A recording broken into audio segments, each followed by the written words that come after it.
On savait ce que ça représentait pour lui, donc évidemment qu'on était déçus pour nous, mais on se mettait aussi à sa place, aussi proche de cet événement-là qui était l'événement d'une vie pour toute notre génération. C'était hyper dur, ça fait partie du moment d'un sportif, mais c'est tellement dur parfois et tellement injuste qu'on était tous hyper peinés pour lui et moi évidemment aussi. Je me dis, c'est pas possible,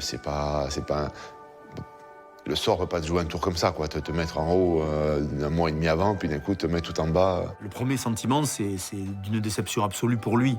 Parce qu'on sait l'engagement, on sait l'investissement, on sait comment il s'est préparé pour ça. Depuis la dernière Coupe du Monde, ça faisait 4 ans qu'on jouait ensemble et qu'on préparait cette Coupe du Monde avec beaucoup d'ambition. De devoir la jouer sans lui, ça a été un moment très, très dur pour moi aussi, évidemment, parce que j'avais envie au-delà du joueur, de la partager avec lui en tant qu'homme aussi. On avait vécu tout sur un terrain de rugby tous les deux et ça pouvait être le point ultime de notre carrière, mais ça en a été autrement et il a fallu faire avec de toute façon. Mais je pense que aussi ça nous a au final, peut-être paradoxalement, rapproché aussi cette blessure-là, puisqu'on s'est peut-être dit des choses à ce moment-là qu'on s'était jamais dit avant.